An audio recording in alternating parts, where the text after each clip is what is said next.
lo que pasa abajo del iceberg, como se ve ahí, no la vamos a eliminar. Y finalmente nosotros no queremos tapar la conducta con arenita, queremos eliminar esa conducta disruptiva.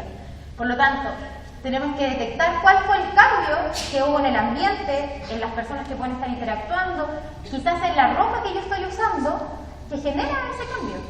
Por ejemplo, puede ser hasta en el olor al detergente de la ropa.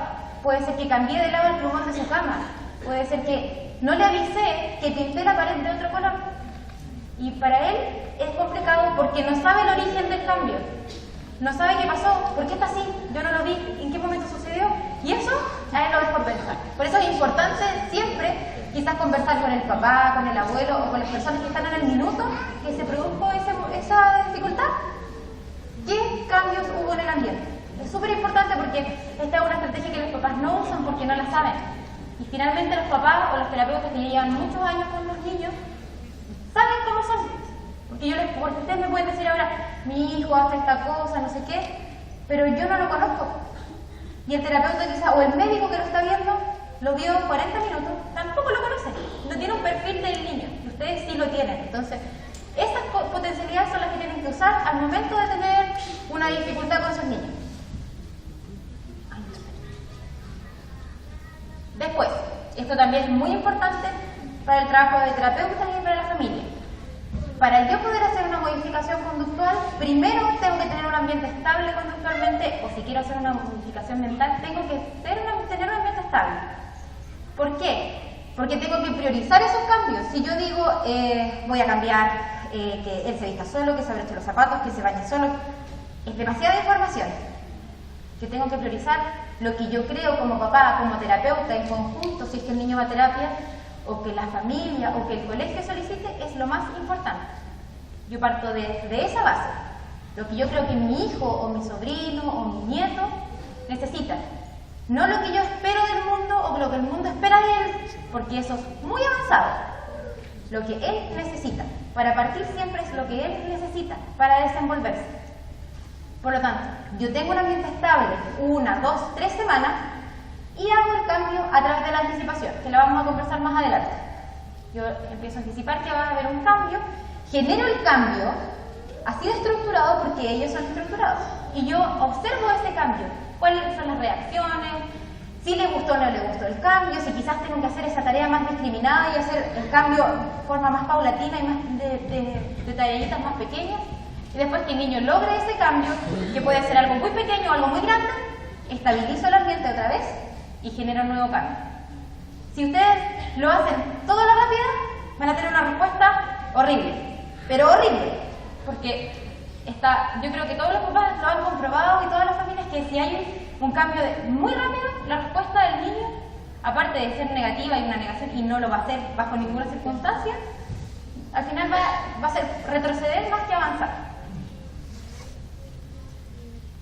La base del trabajo de los niños con trastorno del espectro del autismo en sus distintos niveles es la teoría de la mente, que es una teoría bien antigua, y que lo que quiere es que el niño con TGD o el niño que tiene dificultades en las habilidades mentalistas que les señalaba anteriormente, aprenda, o lo que dice ahí, saber ponerse en el lugar de la otra persona y comprender que cada uno de nosotros percibimos, pensamos, sentimos, deseamos o creemos de formas o cosas distintas.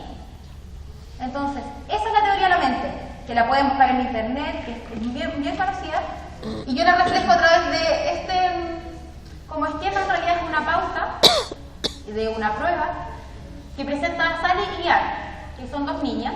Sally guarda la pelota en el canasto y Ann solo observa que Sally guarda la pelota. Después Sally sale de la sala y Ann queda sola. Después Ann se para y cambia la pelota del lugar para finalmente salir de esa sala y entra Sally. ¿Dónde ustedes creen que Sally buscaría su pelota? En el canasto, ¿cierto? Porque siguieron el enunciado que yo les estoy dando. Pero la persona con espectro autista o trastorno del espectro del autismo, que como señalamos de alto funcionamiento del Asperger, lo va a buscar en la caja. Y va a decidir, su respuesta va a ser la caja. Porque no va a seguir el enunciado que yo les dije. Ellos van a ir a lo concreto, a la asociación concreta. ¿La pelota se guarda en un canasto o en una caja? En la caja. Por lo tanto, él va a guardar eso, va a pensar él va a dar una respuesta del tipo egocéntrica, desde su punto de vista. No va a dar la respuesta que nosotros esperamos que saliera de la boca de Sally. ¿Me entienden? ¿Sí? Y es igual importante que sepan, y esto va para los profesionales que trabajamos y los familiares que no están en la familia nuclear, que la conducta del niño y adolescente es coherente con la percepción que él tiene de su realidad. No es que sea, hoy qué pesado, hoy el niño pesado, hoy me carga. No es eso. No es que él quiera generar esa percepción de él en otras personas. Que él llegó a este mundo con una percepción de la vida o se creó esa percepción de la vida. Y no tiene otra. Porque cuando inicia no tiene herramientas para crear otra. Es las herramientas que tiene y crea su percepción son las herramientas que tiene. Es ahí donde entra el juego de las estrategias de intervención para modificar esa realidad que él interpreta a algo más social. ¿Qué podemos nosotros hacer como comunidad en general, padres, hermanos, profesionales, etcétera? Ofrecer oportunidades para hacer elecciones.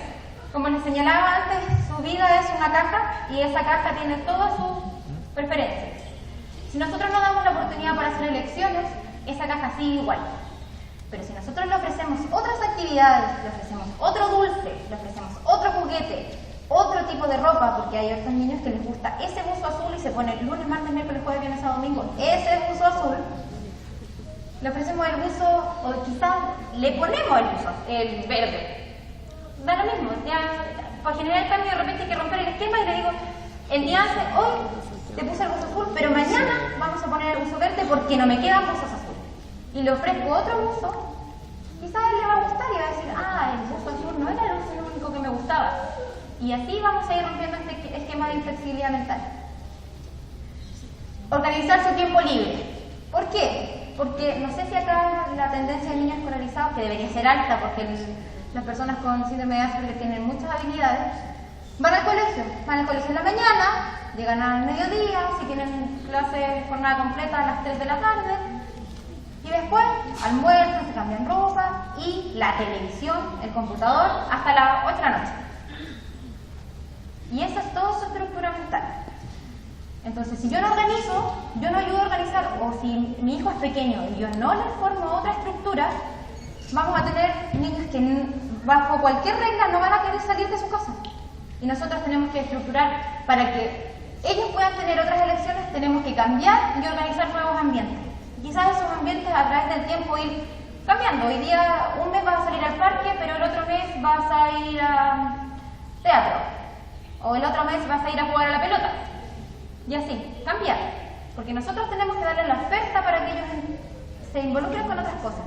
Porque ellos no tienen la intención para involucrarse con otras cosas. Enseñar de manera explícita habilidades y competencias. Es explícito. Si yo le digo por ejemplo, si yo tuviera un hijo, porque no lo tengo. Mira, con síndrome de Asperger, tú tienes que saludar a las personas cuando las ves. Si viene alguien y te saluda, no te corras. Tú le dices, hola, ¿cómo estás? ¿Por qué? Porque eso se hace y eso es buena educación. Tú le tienes que decir y repetir eso constantemente porque se trabaja a través de la repetición, que es lo más importante, porque si no, no lo va a adquirir. Así de simple. Uno tiene que ser concreto. Si uno quiere que haga algo, tiene que ser concreto. Yo voy derechito al objetivo, porque si hablo mucho, él no va a captar ni el 10% de lo que yo le estoy diciendo. Asegurar un ambiente estable y predecible, lo que les comentaba anteriormente, siempre tiene que ser estable ante algún cambio. Asegurar pautas de aprendizaje sin errores, lo que les comentaba anteriormente de la mamá que decía, esta profesora no sabe nada. Entonces, si uno le dice eso, él aprende eso y después modificar el que la profesora no sabe nada es súper difícil. Entonces yo tengo que darle el espacio de asertividad a mi hijo. Especificidad al momento de hablar, lo que les comentaba, el lenguaje acotado. Si yo le doy una instrucción, no le digo, hoy día te levantas, haces tu cama, te duchas, vas a tomar desayuno y después sales a jugar. No. Yo le digo, primero haces tu cama, te levantas. Ahora haces tu cama. Después vas a tomar desayuno y ahora que terminaste vas a jugar. Pero una instrucción a la vez. Porque su decodificación, independiente de su coeficiente intelectual, es lenta. Es más lenta porque esto no es lo que él quiere. esto no es lo que... Nosotros no podemos tener niños ni con ningún síndrome o con ninguna discapacidad o con ninguna dificultad solo para quererlos. Porque el rol de nosotros, que tenemos quizás un poquito más de herramientas, para ni siquiera herramientas cognitivas, herramientas para desenvolvernos en este mundo, tenemos que enseñarles. Porque de repente cualquiera de nosotros se puede ir. La mamá se muere, se puede morir, se puede pasar algo y él va a quedar botado. Porque nadie se va a querer hacer cargo de un niño que tiene un síndrome o que tiene una condición distinta. Por lo tanto, hay que quererlo. Yo siempre le digo a los papás eso. Yo sé que usted lo quiere, lo ama y es lo más importante para su vida. Pero si usted tanto lo quiere y tanto lo ama, tiene que enseñarle. Porque es lo único que le puede dejar, porque no creo que le podamos dejar plata. Lo único que le podemos dejar es que él aprenda las cosas que necesita para poder desenvolverse. Yo sé que debe ser un poco difícil para la familia este quiebre del, pucha, mi hijo es diferente y esto es un proceso difícil y los terapeutas tienen y tenemos que entender que es un proceso difícil, que no hay que exigirle tanto a los papás sobre estas temáticas porque esto es paso a paso. Así como su hijo aprende, el papá cede. Y si el papá cede es porque ve que el niño cambia y porque ve que el niño está aprendiendo cosas, entonces él es más positivo. Por eso es como importante que se trabaje como en conjunto esa situación. Empleo de apoyos visuales. Nuestros niños son de aprendizaje a través de la observación, de imitación y observación visual. Siempre es importante trabajar, cuando decimos con lenguaje acotado o con acciones concretas, con material visual. Pasamos de lo visual, que es la imagen, el pictograma o la imagen real, impresa, termolaminada, como la tengan, al desarrollar en la persona, quizás en el par o en el terapeuta o en conjunto.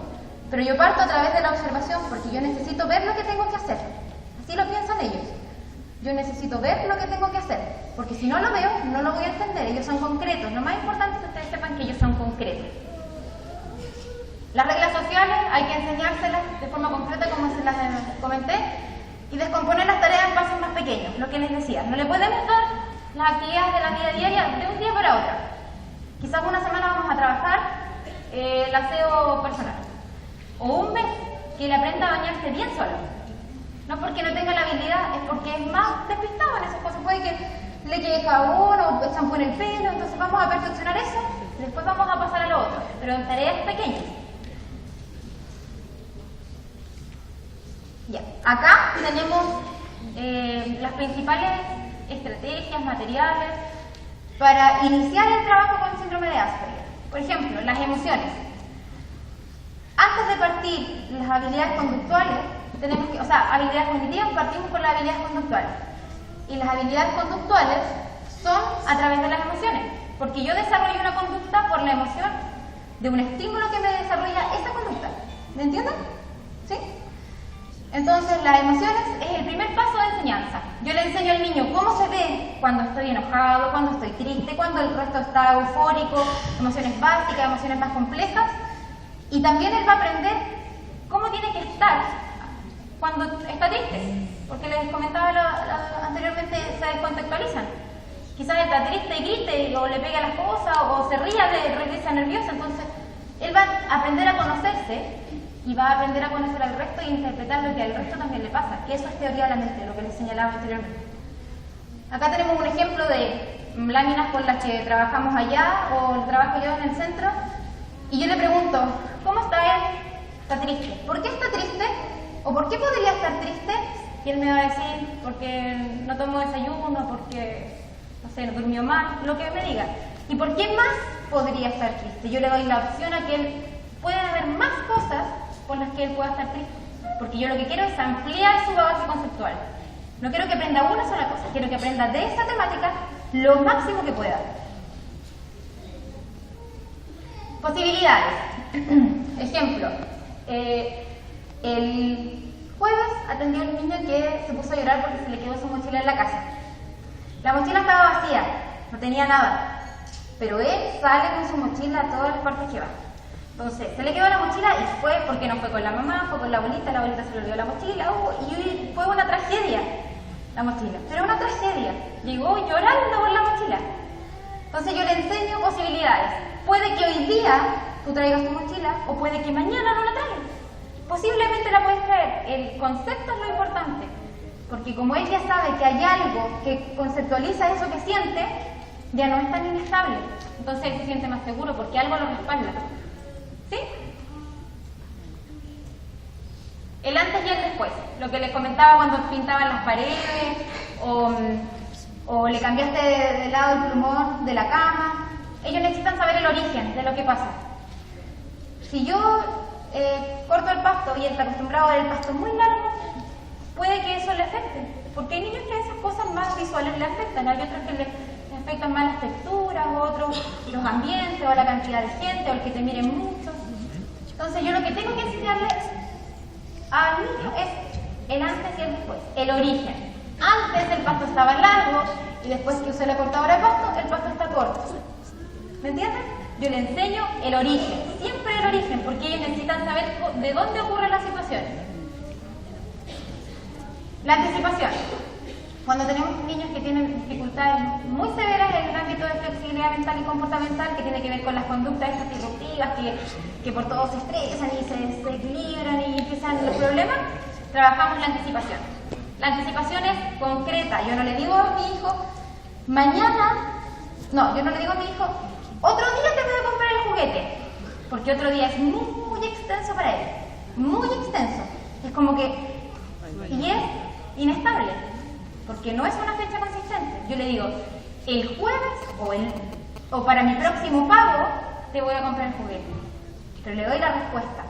Y estos calendarios de anticipación son para, por ejemplo, cuando tienen que interactuar con una persona desconocida, yo le muestro la foto, que esto es un ejemplo, le muestro la foto de esa persona, foto real, y le digo, acuérdate que mañana, acuérdate que el miércoles, hoy día es lunes, pensemos, el miércoles te toca con esta persona y vas a trabajar 2 horas con ella.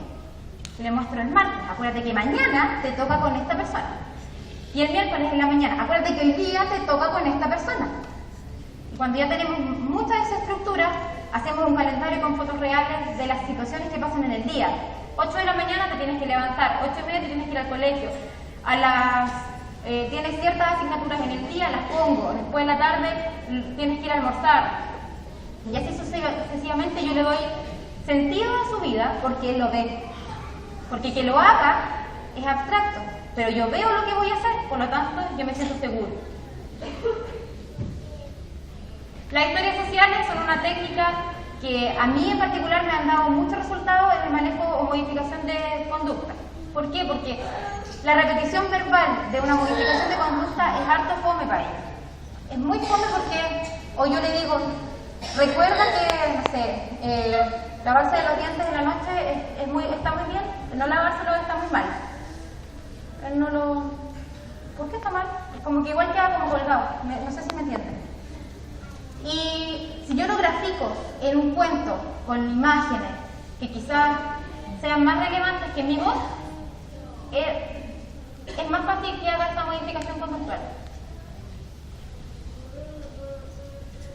Los tableros de economía de fichas es una estrategia que está bien probada, tiene estudios, pero en España, sobre el resultado que dan en los niños en el ámbito de modificación conductual. Esto sirve para inserción de turnos de habla, para las cosas más cotidianas. Los tiempos de espera, permanencia en la silla, atención en la sala. Por ejemplo, yo le digo al niño, tenemos 1, 2, 3, 4, 5, todas esas caritas felices. Cuando juntes todas esas caritas felices, primero le digo, vamos a hacer esto. Si tú juntas todas esas caritas felices mientras yo hago la actividad, tu premio va a ser lo que él te dijo que quería que hiciera. Por ejemplo, él quería jugar con sus manos. Vas a tener un momento para jugar con tus manos. Entonces, tú estimulas que él logre esperar su momento y logre realizar lo que tú quieres. Porque él va a tender a que tú realices lo que él quiere, pero nosotros tenemos que conseguir que él realice lo que yo quiero. Entonces, con estos calendarios trabajamos los tiempos de espera, la permanencia en la silla, la permanencia atencional en las aulas de clase, el que realice la prueba, porque lo más probable es que no va a querer escribir. Si yo le digo, ya, junta 3 de estas caras, a través de tú haces tu prueba, yo junto estas caritas y tienes tu premio. Quizás una forma muy conductual para tratar, quizás algunos lo van a pensar como una estrategia bastante conductual, pero nuestros niños son concretos y tenemos que partir desde lo conductual. No podemos trabajar desde un enfoque constructivista con los niños que no tienen habilidades abstractas, porque no va a ser algo eficiente. Tenemos que partir desde lo conductual, después lo cognitivo, que es más del no solo aprendo lo que veo, sino de lo que yo pienso, y después ya es algo más abstracto. Los momentos. Esto igual es bien importante. Siempre vamos a tener niños con conductas estereotipadas, o con movimiento autoestimulatorio, o con conducta obsesiva. Lo importante es que estas conductas no crezcan, porque nunca vamos a eliminar, es muy difícil en realidad, eliminar una conducta estereotipada, porque produce satisfacción, y todos nosotros hacemos cosas por satisfacción. Trabajamos por nuestro sueldo. Hacemos bien nuestra pega por la gratificación. Siempre hay satisfacción, y ellos también. Quizás sus satisfacciones no cumplen las características sociales que a nosotros nos gustaría que cumplieran. Por lo tanto, estas conductas estereotipadas y estas conductas obsesivas las vamos a tener siempre, ojalá en la menor cantidad posible, pero en sus momentos. Hay que enseñarle que él va a tener su momento para tener ese espacio para él, para su satisfacción. Y quizás va a ser mover un juguete en forma circular, o armar su rompecabezas, o leer su libro de los países del mundo, pero va a tener su momento. Hay que enseñarle eso, porque así nosotros podemos trabajar tranquilos y enseñarle el resto de las cosas, y él también va a estar grato porque él, a través de que él hizo esa cosa, va a tener su momento. El refuerzo positivo lo puse acá porque es importante que sepan que para estos niños el castigo no lleva nada. No hay modificación conductual a través del castigo. Quizás una persona común tiende a tener miedo a través del castigo. Ellos no van a sentir miedo porque es una habilidad abstracta, por lo tanto, lo pueden sentir, pero no va a ser en la misma intensidad. Por lo tanto, el refuerzo positivo, ya sea verbal, que la mamá lo abrace, que le den una pastillita o que le den su minuto para hacer su movimiento autoestimulatorio, va a ser tan significativo que va a ayudar a eliminar de forma paulatina las conductas no deseadas. Además, el refuerzo positivo concretiza que lo hizo bien. Y como él quiere recibir satisfacción, lo más probable es que va a volver a realizar esa actividad porque va a querer sentirse bien. Aumenta las probabilidades de la repetición de la conducta y ayuda a organizar a un mundo con muchas pautas. Porque él no sabe si es como uno, de repente, lo mismo aquí, cuando yo llegué, ¿lo voy a hacer bien o no? Estoy nerviosa. Siempre a uno le pasan estas cosas, entonces a él también le sirve para organizar un mundo que tiene, lo que les comentaba, muchas caras, muchas expresiones faciales, o por ejemplo la mamá, él hizo algo que estaba súper bien y no lo miró. Y la mamá está enojada por otra cosa. Hay que darse el tiempo, aunque sea 3 segundos. Bien, lo hiciste súper bien, viste que tú puedes, listo. Suficiente. Es suficiente. Para él eso es suficiente. La escolarización, que es una temática bien conflictiva, porque la mayoría de los diagnósticos permanentes, sea cual sea, ni siquiera tan permanentes, los diagnósticos transitorios también, los niños no son escolarizados porque los padres generalmente creen o todavía no están bien empoderados del tema y se entiende que es un momento bien difícil y no los llevan al colegio porque sienten que no van a poder, porque el colegio no le abre las puertas, porque etcétera, etcétera, etcétera, etcétera. Pero aquí tenemos un diagnóstico que tiene un coeficiente intelectual en la mayoría de las ocasiones medio y alto. Y aunque sea medio bajo o promedio, también existen muchos programas, los profesionales están en las instituciones, hay que buscar la institución que lo pueda recibir. Yo sé que es una tarea difícil porque no todos los colegios reciben, aunque dicen sí, pero es que no tenemos esto, es que no.